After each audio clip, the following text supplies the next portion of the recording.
Un saludo cordial a todos los presentes. Mi nombre es Silvia Juliana Díaz Quintero. El día de hoy, en el marco de la especialización en Derecho Administrativo, expondré el tema titulado Responsabilidad Penal de los Servidores Públicos, centrándome específicamente en el análisis del peculado, cohecho, concusión e interés indebido en contratos. Iniciamos examinando los fundamentos constitucionales y el bien jurídico protegido. En este contexto, el bien jurídico titulado es la administración pública, conforme lo señalado en el artículo 209 del Código Penal.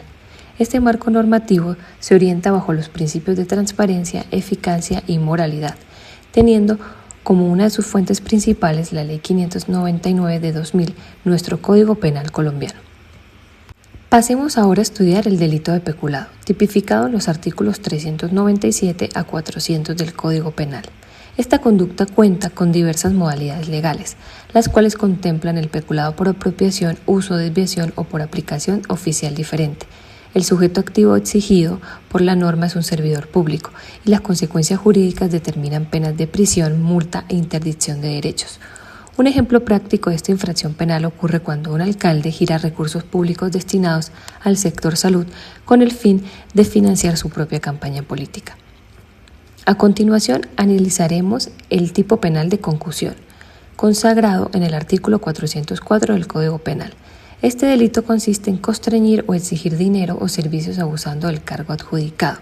Es importante precisar que bajo esta modalidad no existe ningún tipo de acuerdo bilateral, sino que se manifiesta una imposición por el uso de la autoridad. Como ilustración podemos señalar el caso de un funcionario que le exige un pago económico a un ciudadano para poder aprobarle un trámite determinado. Por otra parte, el delito de cohecho se encuentra estructurado en los artículos 405, 406 y 407 del Código Penal. La ley colombiana distingue tres variantes. En primer lugar, el cohecho propio, que sanciona el recibir dinero para retardar u omitir un acto propio del cargo. En segundo lugar, el cohecho impropio, que penaliza el recibir dinero por ejecutar un acto que es propio de sus funciones, y en tercer lugar, el cohecho por dar u ofrecer, aplicable al sujeto que dé u ofrezca dinero u otra utilidad a un servidor público. Un ejemplo clásico es el agente de policía que recibe dinero en efectivo para omitir la imposición de una multa de tránsito. Abordamos ahora el interés indebido en la celebración de contratos, estipulado en el artículo 408 del Código Penal. La ley penaliza al servidor público que, en ejercicio de sus funciones, intervenga en las etapas de tramitación, aprobación o celebración de un contrato con violación directa al régimen legal vigente. Debemos enfatizar que esta conducta no constituye un simple descuido o incumplimiento normativo, sino que requiere un direccionamiento doloso del contrato. Un claro ejemplo es el funcionario que aprueba un contrato estatal con una empresa cuyo propietario legítimo es su cónyuge, ignorando flagrantemente la prohibición constitucional. Para consolidar los conceptos, revisemos de manera sintética el siguiente cuadro comparativo. Peculado. Su conducta clave es apropiarse de un bien político, no requiere acuerdo y afecta el patrimonio público. Concusión. Consiste en exigir, inducir u obligar a entregar dinero o utilidades abusando del cargo. No hay acuerdo debido a la coacción de la autoridad, afectando la rectitud del cargo dentro de la administración pública. Cohecho se define como ofrecer, dar, solicitar o recibir dinero por un acto del cargo. En este escenario, si hay un acuerdo y se lesiona la administración pública. Interés indebido implica direccionar contratos por interés personal. El acuerdo no es directo, pero sí planeado, vulnerando el principio de moralidad administrativa. Frente a la realidad nacional, cabe preguntarse cuáles son los delitos contra la administración pública más frecuentes en Colombia. Las estadísticas penales sitúan en primer lugar al peculado, catalogado como el rey de la corrupción por basarse en la apropiación de recursos estatales. En segundo lugar encontramos al cohecho, operando bajo la lógica de un soborno funcional donde se media dinero por un acto del cargo. El tercer lugar lo ocupa la concusión, entendida como una extorsión ejercida desde el interés indebido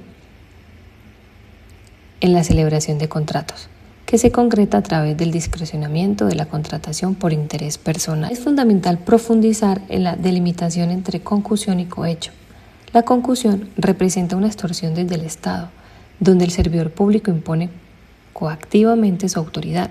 El ciudadano es una víctima que no desea pagar y por ende no se configura un acuerdo corrupto. Por otro lado, el cohecho se define como un pacto de corrupción bilateral.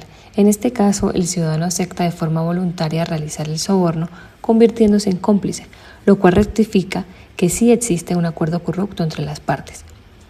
Llegamos a un punto álgido de la distinción dogmática. ¿Qué distingue el interés indebido en la celebración de contratos de la simple celebración indebida? El interés indebido es un delito penal plenamente autónomo que castiga al servidor público que actúa guiado por un ánimo de lucro o favoritismo personal, ya sea para sí o para un tercero, en un contrato donde ejercen intervención. En contraste, la simple celebración indebida de contratos, que consiste en el mero incumplimiento de requisitos legales como los estudios previos o los procesos de licitación, no es considerada un delito penal en Colombia. Esta conducta constituye en realidad una falta disciplinaria o administrativa contemplada en la Ley 734 de 2000 del Código Disciplinario. Bajo esta lógica, si la celebración indebida se ejecuta sin ningún interés personal, no hay delito penal. No obstante, si además de la omisión formal de requisitos el servidor actúa con un interés indebido regido por el artículo 409, incurre en la violación al régimen de inhabilidades conforme al artículo 408, la conducta se eleva inequívocamente al ámbito del delito penal. Para concluir el análisis sustancial, debemos explicar por qué es de estricta importancia diferenciar entre la responsabilidad disciplinaria, fiscal y penal. La doctrina y la ley señalan que cada responsabilidad es enteramente autónoma e independiente, aunque uno mismo hecho material puede activar de forma concurrente las tres vías. Estas se tramitan y juzgan por separado, de modo que una sentencia penal no vincula obligatoriamente el resultado de las esferas disciplinarias o fiscales. Al evaluar su naturaleza, encontramos que la vía penal resguarda bienes jurídicos fundamentales como la administración pública y el patrimonio estatal, imponiendo penas de prisión, multa penal e interdicción de derechos. La vía disciplinaria vigila el cumplimiento de los deberes funcionales y la moralidad de la administración, aplicando sanciones de destitución, suspensión, multa disciplinaria o inhabilidad. Finalmente, la vía fiscal protege el erario mediante el resarcimiento económico, obligando al pago de una indemnización pecuniaria por el daño patrimonial causado.